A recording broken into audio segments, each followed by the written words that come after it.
and welcome to the No Filter Just Faith podcast. Welcome back, everyone. I'm so excited for today's episode. I'm joined by our guest, Noah Banasiewicz. Noah, thank you so much for being here. Thanks for having me. Let's go ahead and dive right into what you're up to these days. Yeah, so I am a Jesuit in formation. I entered in 2019. I took my vows in 21, and I just finished up a period of study we call first studies. So after the novitiate, go study philosophy. And so I did philosophy studies, but then I was also asked to do a master's in communication. So I did a master's study in media and communication at Fordham University and just moved back to Chicago. I'm going to be teaching at Loyola. Loyola, my alma mater, That's and right. kind Go of Blurs. yours. Oh, yes, go Blurs. Your sister Jean right There we here. go. I love it. That's awesome. And so you'll be teaching communications. Yeah, so I'll be an instructor in the School of Communication, teaching 2 sections of Intro to Communication this fall. Yeah, That's great. And so you were a student at Loyola, and then you decided to enter the Jesuits, enter formation for the Jesuits. What kind of led you to the Jesuits? Was it your time at Loyola?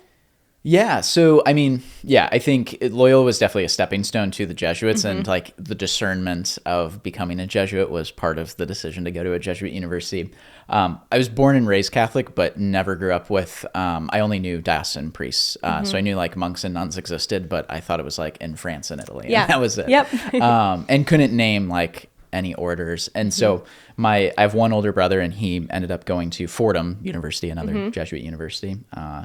It was in that experience, I was going through confirmation studies. And so I learned about who the Jesuits were, and then learned about who St. Ignatius of Loyola was. And so it was kind of this dual moment of like learning about this order that was doing really cool things at the same time, too, of learning about their founder. So like there was the interest academically of like, oh, I think this kind of university and these values and this kind of way of studying is something I'm interested in, as well as then like the sort of deep spiritual formation of, you know, going through confirmation, which was also like the return of thoughts of the priesthood. When you say confirmation studies, do you mean your own sacrament of confirmation? Yeah. So just kind of the preparation. I make it sound like it was like rigorous studies. It was Wait, like, did you do that in 8th grade, or did you do it? I did it in between 9th and 10th grade. Okay. So this was in high school. Yeah. Got it. Interesting. And did you choose St. Ignatius of Loyola as your confirmation Yes, saint? I did. Awesome. Yeah. That's so cool. Did you know anything about him before that, or were you just like...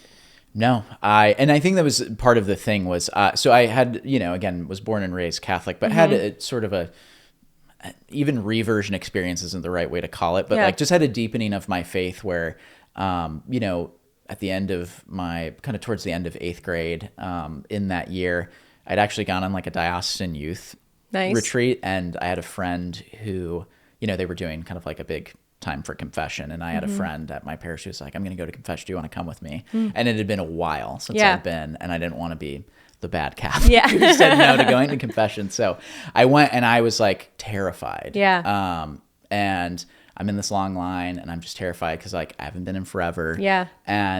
And then I'm like, oh my God, it's face to face. So I went, and I remember just like, and long story short, like just kind of had this outpouring of like the shame I'd felt, and just was met with like such compassion and mercy by the priest. And it was truly like, it was the grace I took away from that kind of experience was, it was the first time that I felt like I'd spoken to Christ and encountered Christ, and not just kind of had thought about Jesus or thought about God. And I think that describes like my religion and faith before then was like, I believed in God, God made sense, but it was more of like a sort of loose worldview rather than an actual relationship. And so it was then reading about St. Ignatius' own sort of conversion story during confirmation prep that really struck me. Yeah, you talked about just then, I feel like an experience that everybody goes through or will go through is when you decide to take ownership of your faith, like when it becomes super personal to you. And that, whether that happens in 8th grade, I think for me it happened post-college, just that like reversion you kind of talked about. I love that.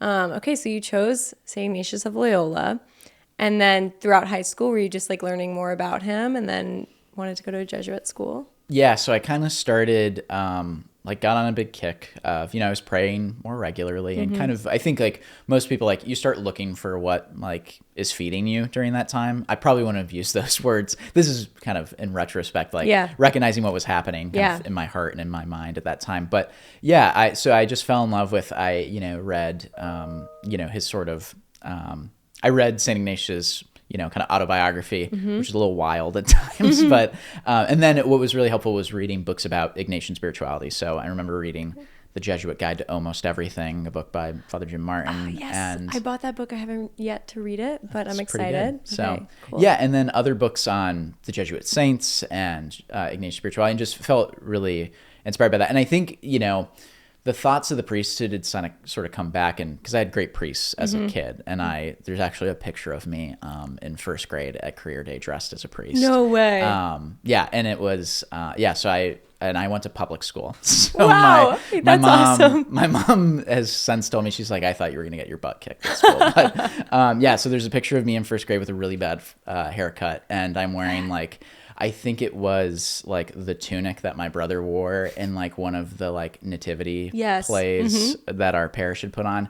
And then it's funny, I know some people would like think that he shouldn't have done this, but then Father Jim, my parish priest at the time, like lent me a stole. I wore his stole that we like bobby pinned in the back so it wasn't dragging on the floor. So funny. But yeah, so like, the picture's cute and it's funny, but like the reality is like, it was just because Father Jim was this, my parish priest was this jolly, joyful guy, and I loved him. And then I found out that, you couldn't have a wife and kids. And I was like, well, I don't want to do that. And so I didn't think about the priesthood for, 13, 14 years. And so coming back into high school, like the thoughts of the priesthood came back, and that same sort of joy and excitement came back. And I wasn't like that immediate, like, well, I can't have a wife and kids. Like I sort of started to feel a peace with that, and that terrified me.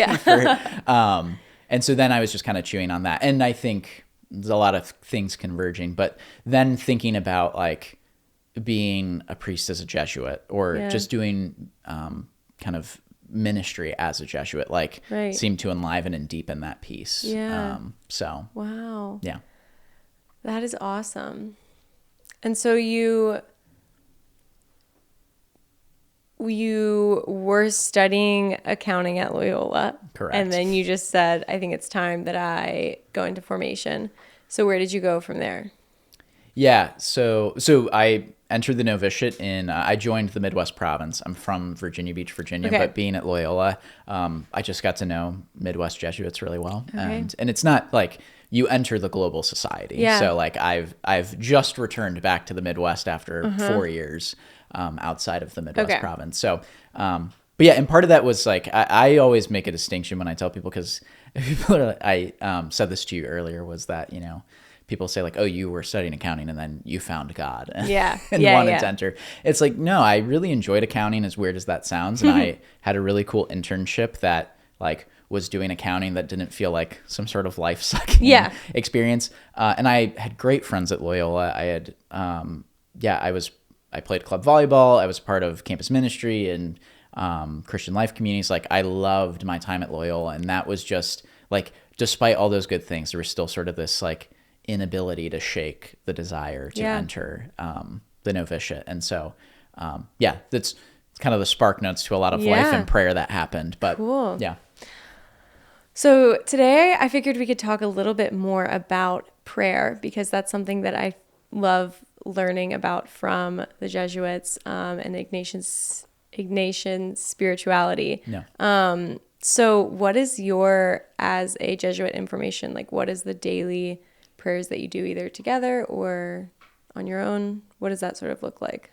Yeah. So what my kind of, regular prayer life looks like is, I kind of have a morning routine, and I think something that any Jesuit would tell you is like their life is kind of at their best and smoothest when their ordo is kind of intact. And so the ordo is kind of the word we refer to and that we were taught in the novitiate is just like the daily order of what you're doing. And so like even my morning routine that's not explicitly spiritual, like is part of a day of like what orients me towards God. And so I'll be honest and say like I get up and I, initially work out. Like that's just kind of nice for me. Like I can kind of do the head bobbing prayer in the morning. And I've just found like it's better for me to get up and kind of get a little bit rejuvenated. And then I'll do an examine. I'll do some sort of kind of prayer to open the day. I've also found the liturgy of the hours really helpful. Is I really like morning prayer. I really like night prayer too. So those are kind of like nice rote things. So like prescribed things to have like to bookend my days.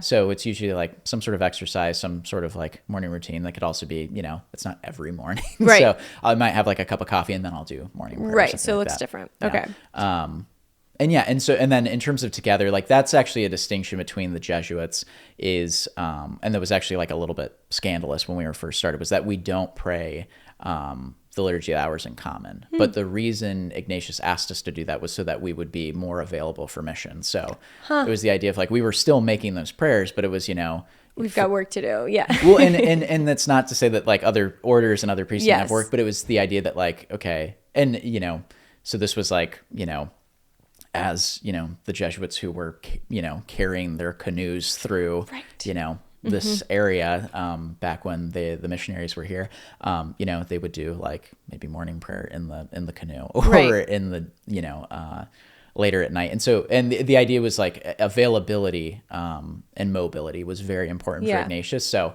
but daily Eucharist is a standard practice in Jesuit communities. So, in most communities, that's often in the evening.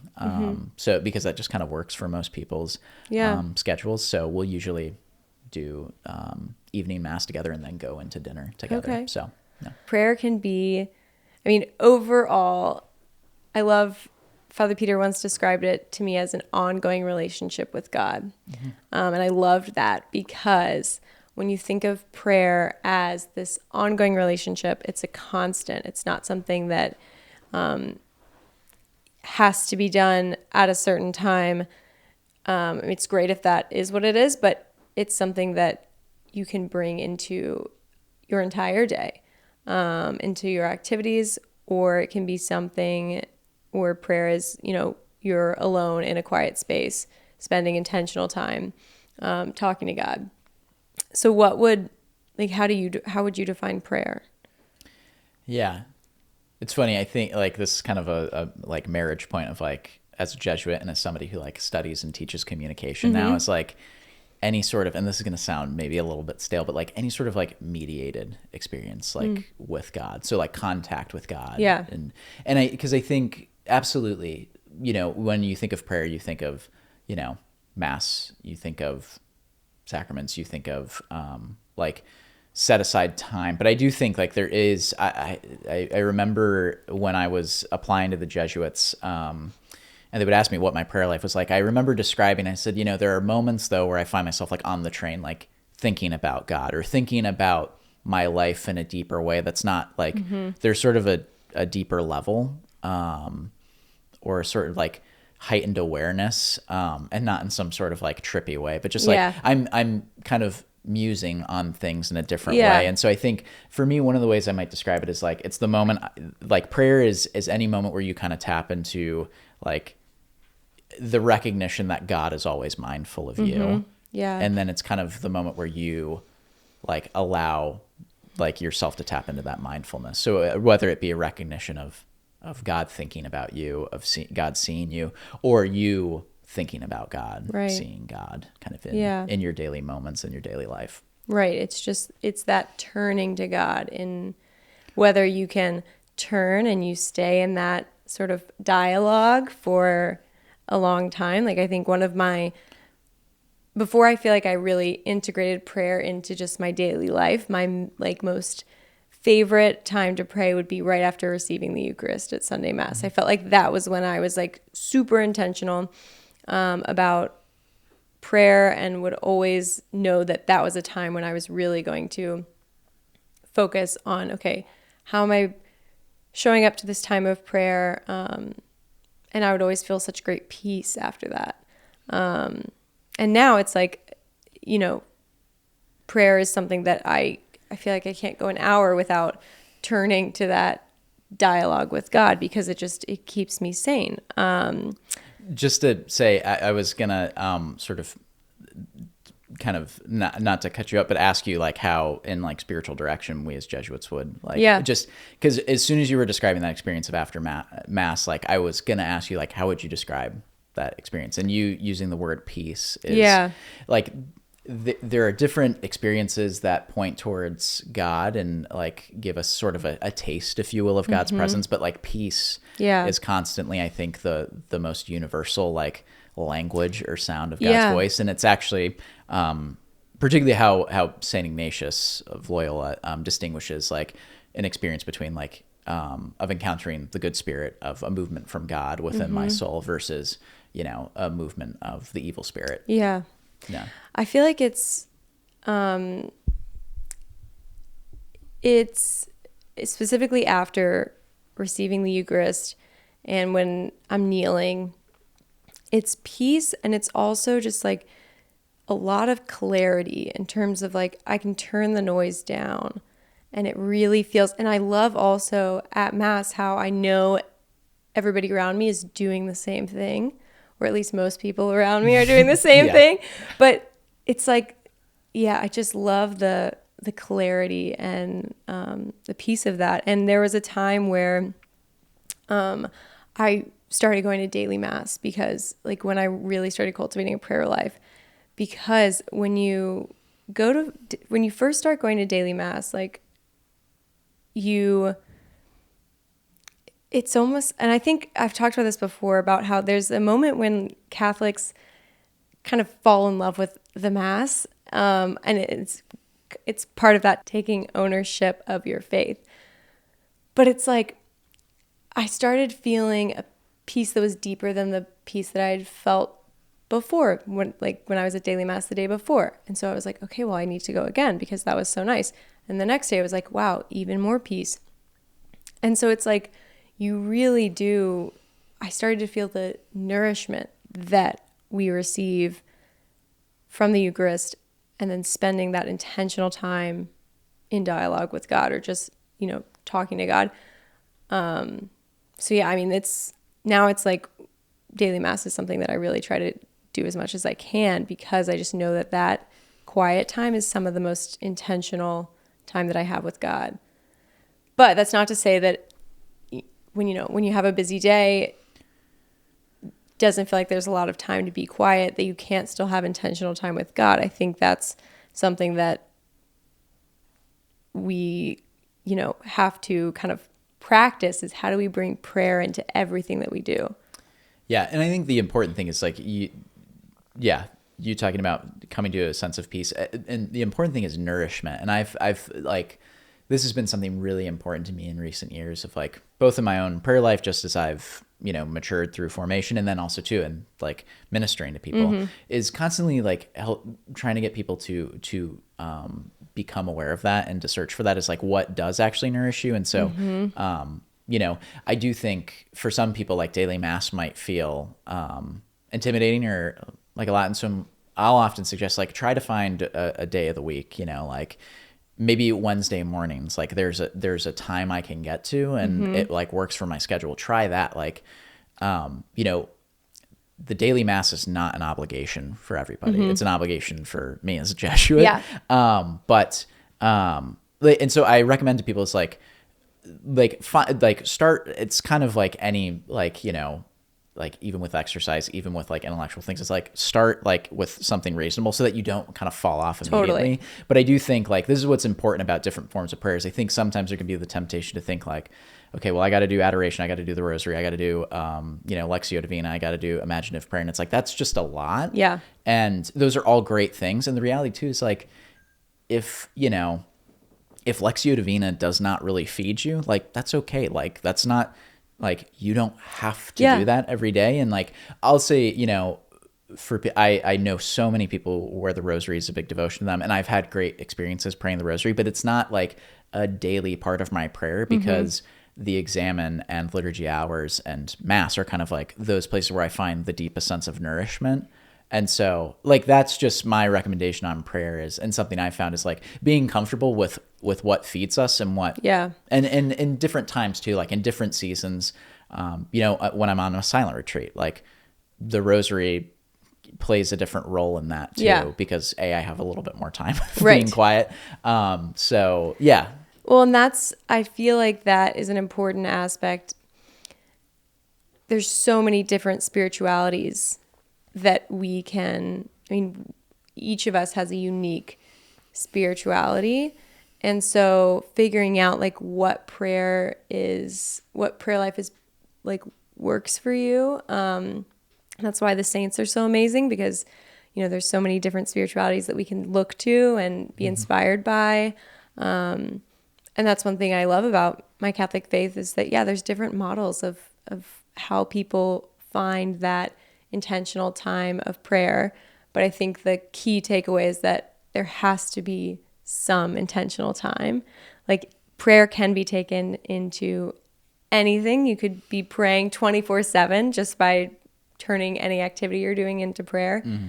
But I think that there has to be that set aside time where all you're doing is praying, whether that's 5 minutes in the morning, daily examine at night. I feel like that's kind of what I've learned about myself. And there's absolutely days where that doesn't happen, and it should. Like, mm-hmm. No one is too busy to where we don't have 5 minutes, but it's hard. No, and and I think,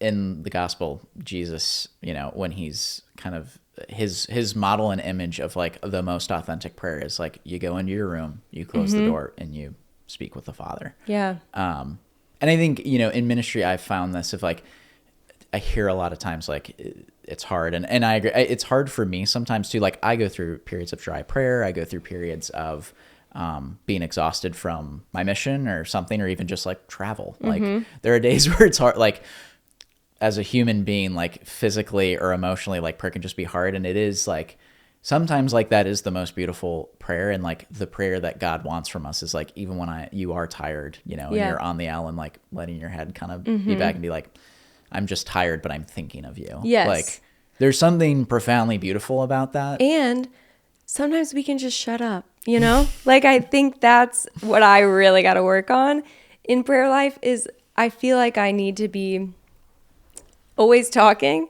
Mm-hmm. And I forget who says the quote, but God's favorite language is silence.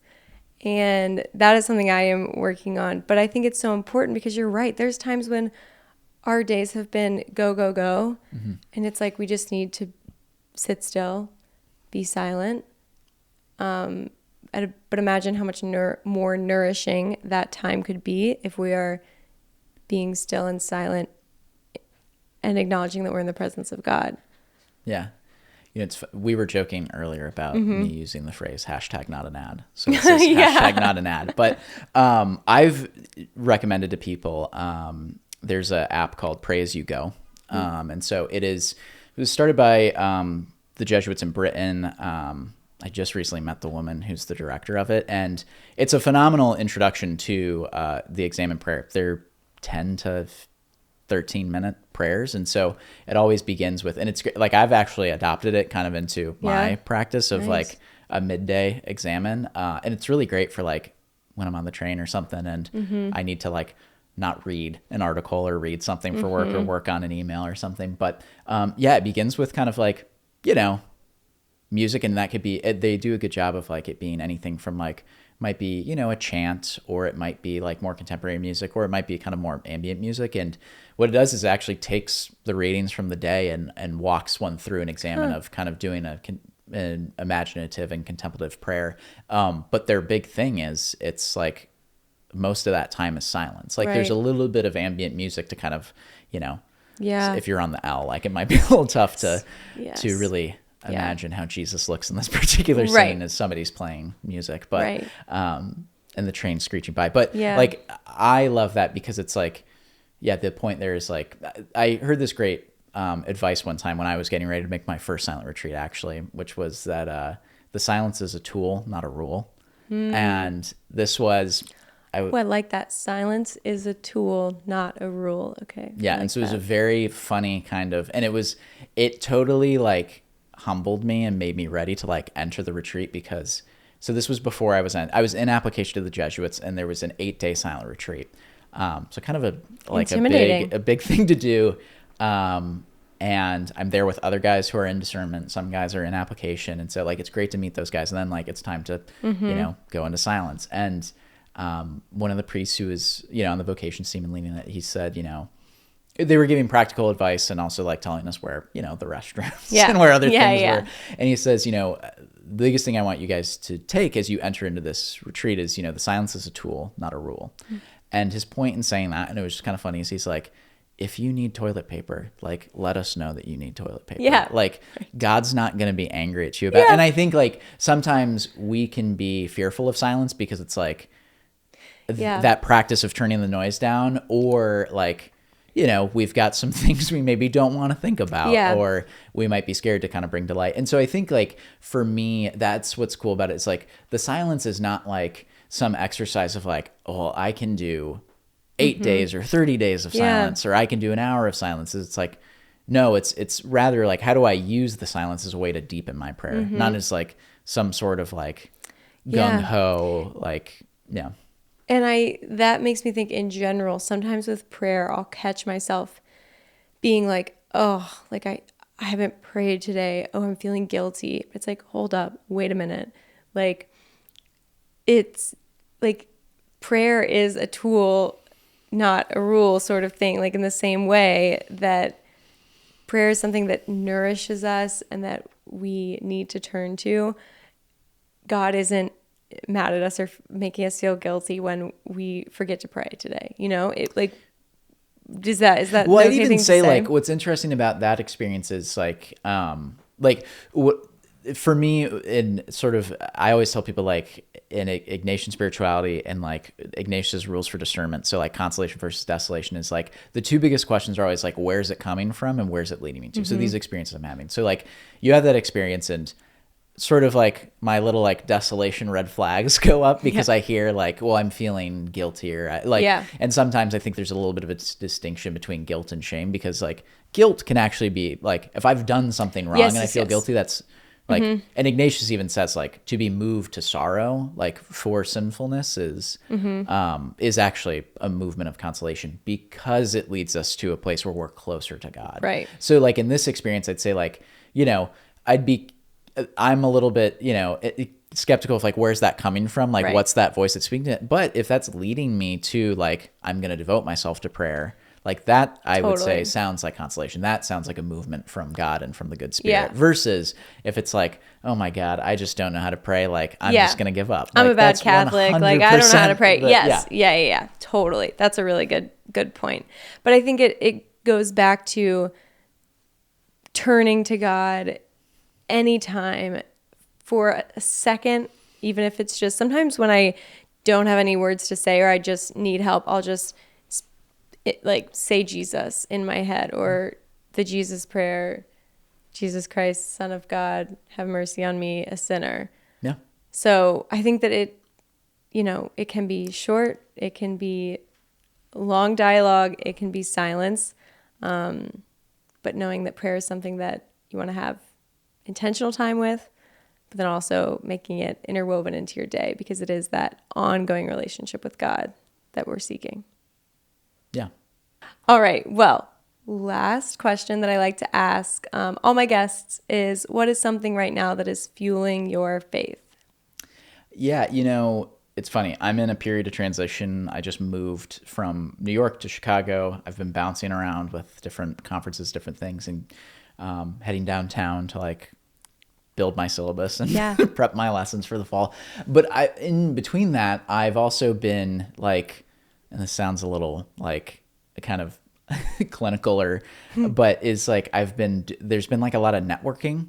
So like I've been connecting people from like my time in New York to people who are there now. I've been getting people connecting me to people who are in Chicago. And I just had like the strangest connection where somebody I've been like kind of thinking through a project with, we met at a conference back in November. He met this young woman at Pope Francis's funeral mass. Wow. And we just had a Zoom call, and she's doing work with migrants in Colombia. And, it was kind of weird. Like, it's like, oh, okay, like this person connected us. We're going to have a call. Like, it's like, is this going to be like 15 minutes? We ended up talking for an hour. Wow. And it was just like, for me, I've just had so many moments like that where I'm turning this into like something that fuels my faith longer term, but especially right now, is I find that one of the privileges of being a Jesuit is I've just been able to see the church alive, like in so many different places and in so many different people. And that really fuels me, because I think it can be easy to living in such a polarized time that like definitely bleeds into the church. It's so helpful to meet people who like are like feel those same kind of movements, but are remaining hopeful and active and doing like really beautiful work. And I think that's something for me that like I love, is just seeing like the church alive and everywhere.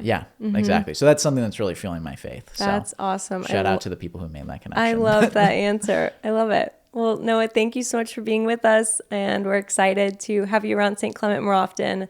And I'm sure you'll be back on the podcast soon. So thanks so much. Yeah, thanks for having me. Looking forward to being around.